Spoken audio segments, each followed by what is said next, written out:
बीज पटाखा। जी हाँ दोस्तों, सुनने में कुछ अजीब-सा लगता है ना बीज पटाखा। इसकी फ़ोटो देख के आपको यही लगता होगा कि ये दिवाली में जलाने वाला कोई पटाखा है। जी हाँ दोस्तों, आपने सही सोचा। ये बिल्कुल दिवाली में जलाने वाला पटाखा ही है। परंतु इसमें किसी तरीके का कोई धुआँ, रोशनी, फायर, किसी भी तरीके का कोई पॉल्यूशन नहीं होता इससे। सुनने में दोस्तों बड़ा अजीब-सा लगता है ना? पर हाँ, बिल्कुल सही है दोस्तों, कोई भी पॉल्यूशन नहीं होता इससे। दोस्तों अब ये क्वेश्चन आता है कि ये है क्या? दोस्तों वीडियो के अंत तक बने रहें इस क्वेश्चन का आंसर जानने के लिए। दोस्तों ये जो पटाखे हैं ये कन्वेंशनल टाइप के ही पटाखे होते हैं, लेकिन इनमें कोई धुआँ नहीं निकलता। लेकिन जो कन्वेंशनल पटाखे होते हैं उनमें धुआँ निकलता है। जो हम आस-पास अपनी समस्या देख रहे हैं ना दोस्तों आजकल क्लाइमेट चेंज की, जलवायु परिवर्तन के लिए, जिसके लिए वो पटाखे रिस्पॉन्सिबल होते हैं। परंतु अब समय आया है दोस्तों कि हम अपने एन्जॉयमेंट के साथ-साथ पर्यावरण का भी ध्यान रखें तथा उसमें रहने वाले जीव-जंतुओं का भी ध्यान रखें।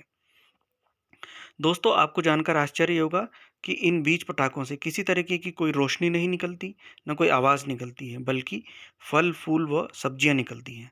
दोस्तों इस कॉन्सेप्ट की शुरुआत 2016 में बेंगलुरु से हुई, जिन्होंने हर साल पोल्यूशन के लेवल को बढ़ते हुए देखा और ध्यान में रखते हुए इस कॉन्सेप्ट को डेवलप किया विद द एम कि हम अपने पोल्यूशन लेवल को कम कर सकें तथा अर्थ के ग्रीन कवर को बढ़ाने में अपनी मदद कर सकें। और अपने किसी भी फेस्टिवल में हम और या अपने इम्पोर्टेंट डेज़ में इन सीड क्रैकर्स को यूज़ कर अपने पोल्यूशन के लेवल को हम कम कर सकते हैं, जो हमारे एनवायरनमेंट में पोल्यूशन हो रहा है। दोस्तों, जो मैं बिल्कुल दिवाली वाले पटाखे जैसे दिखते हैं ना, परंतु इसमें बारूद के बदले सीड्स होते हैं। या दोस्तों हम ये भी कह सकते हैं कि अब समय आ गया है कि अपनी मानसिकता बदलने का, बारूद बनाम बीज। तथा अपने पर्यावरण के सर्वाइवल के लिए दोस्तों हमें अपनी मानसिकता बदलनी पड़ेगी। दोस्तों इसके लिए नॉन टॉक्सिक कलर्स यूज़ होते हैं, रिसाइक्ल्ड पेपर यूज़ होता है और जो प्लांट्स के सीड हैं वो यूज़ होते हैं। जैसे टिकली में धनिया, मेथी के बीज होते हैं, रॉकेट में ककड़ी के बीज, जबकि अनार में या लक्ष्मी बम में अमलतास के बीज होते हैं। दोस्तों इसको इस्तेमाल करने के लिए इसको 2 घंटे पहले पानी में भिगो देते हैं और फिर उसके बाद इसको सीधे ज़मीन में बोया जाता है। या फिर जैसे हम हैंड पंप्स यूज़ करते हैं, उनमें कुछ सीड्स होते हैं जो ज़मीन में जैसे ही हम उनको पटकते हैं ज़ोर से, तो वो आस-पास स्प्रेड हो जाते हैं और प्लांट का रूप लेते हैं। दोस्तों अपने आप इन पटाखों से सुंदर पौधे निकलते देख सकते हैं, या अपने दोस्त किसी भी फेस्टिवल में अपने जो फेस्टिवल है उसको नेचर के अनुकूल बना सकते हैं। दोस्तों इम्पोर्टेंट बात ये है कि ये हैंडमेड है, बायोडिग्रेडेबल रिसाइकिल्ड मटेरियल से बने होते हैं। ये हेल्प करते हैं अर्थ के ग्रीन कवर को बढ़ाने के लिए। ये एनवायरनमेंट फ्रेंडली मटेरियल है, पटाखे हैं, free from any kind of noise pollution, air pollution. दोस्तों किसी ने बड़े खूबसूरत अंदाज में कहा है, इस धरती पर दोस्तों मनुष्य ही एकमात्र ऐसा प्राणी है जो अपना घोंसला स्वयं गंदा करता है। तो दोस्तों आज के इस जो जलवायु परिवर्तन है, क्लाइमेट चेंज है, उसके लिए हम ही रिस्पॉन्सिबल हैं।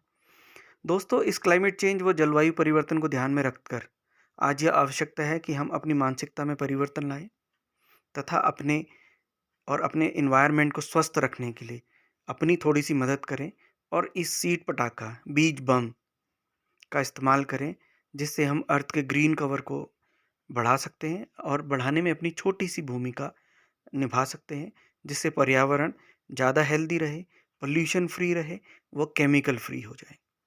साथ ही दोस्तों इन गिफ्ट हैम्पर्स को, सीड पटाखा गिफ्ट हैम्पर्स को हम अपने किसी रिलेटिव्स को गिफ्ट में भी दे सकते हैं और पोल्यूशन फ्री इन्वायरमेंट में अपना एक इम्पॉर्टेंट कंट्रीब्यूशन प्रदान कर सकते हैं, और जिसके लिए या फिर हमें एक अच्छा उदाहरण प्रस्तुत कर सकते हैं। साथ ही दोस्तों आज हम अपनी यंग जनरेशन को डिस्ट्रक्टिव माइंडसेट से कंस्ट्रक्टिव अप्रोच की ओर भी ले जा सकते हैं, यानी कि नकारात्मक सोच से सकारात्मक सोच की ओर भी लेके जा सकते हैं। दोस्तों इसमें ये ज़रूरी नहीं है कि जिन सीड्स का नाम मैंने लिया हम उन्हीं सीड्स का इसमें इस्तेमाल करें। हम किसी भी तरीके के जो हमारे आसपास मेडिसिनल प्लांट्स हैं, किसी भी तरीके के सब्जियों के जो बीज हैं, फलों के जो बीज हैं, फूलों के जो बीज हैं, जो हमारे नेटिव बीज हैं, जो हमारे आसपास लोकल में होते हैं, हम उन बीजों का इस्तेमाल कर सकते हैं और अपने पर्यावरण को स्वस्थ रखने में अपनी एक छोटी सी मदद कर सकते हैं।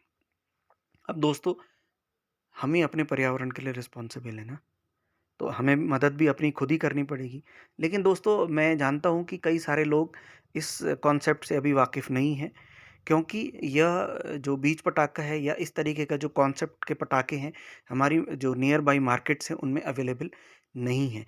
परंतु आजकल दोस्तों ज़माना गूगल का है, तो हम गूगल से सर्च कर सकते हैं कि आस-पास हमारे नियर बाय मार्केट में ये पटाखे कहाँ पे उपलब्ध हैं और हम आसानी से या किसी भी सोशल साइट से अमेज़न या जो लिंक हैं, उनसे हम ये प्राप्त कर सकते हैं और अपने एनवायरनमेंट को बचाने की एक अपनी छोटी-सी मुहिम कर सकते हैं। तो दोस्तों मैं उम्मीद करता हूँ कि आपको यह जो आज जानकारी मैंने दी है, ये जानकारी आपको पसंद आई होगी। अगर दोस्तों आपको पसंद आई है यह जानकारी तो आप इस जानकारी को आप काफ़ी से काफ़ी शेयर कीजिए, ज़्यादा से ज़्यादा शेयर कीजिए ताकि यह जानकारी अन्य लोगों को भी मिल सके। और इसी तरीके की नई जानकारियों के लिए आप मेरे साथ जुड़िए, श्रीकर के सफ़रनामा के यूट्यूब चैनल के साथ जुड़िए और लाइक सब्सक्राइब कीजिए ताकि आपको इस तरीके की इन्फॉर्मेशन मिल सके और इस तरीके के प्रोडक्ट को इस्तेमाल करके आप सभी अपना एक महत्वपूर्ण योगदान पर्यावरण को बचाने के लिए हम दे सकते हैं और एक नई शुरुआत पर्यावरण को बचाने के लिए हम कर सकते हैं। इसी उम्मीद के साथ आप लोग स्वस्थ रहें, खुशी से रहें, मेरे यूट्यूब वीडियो देखते रहें। नमस्कार, धन्यवाद।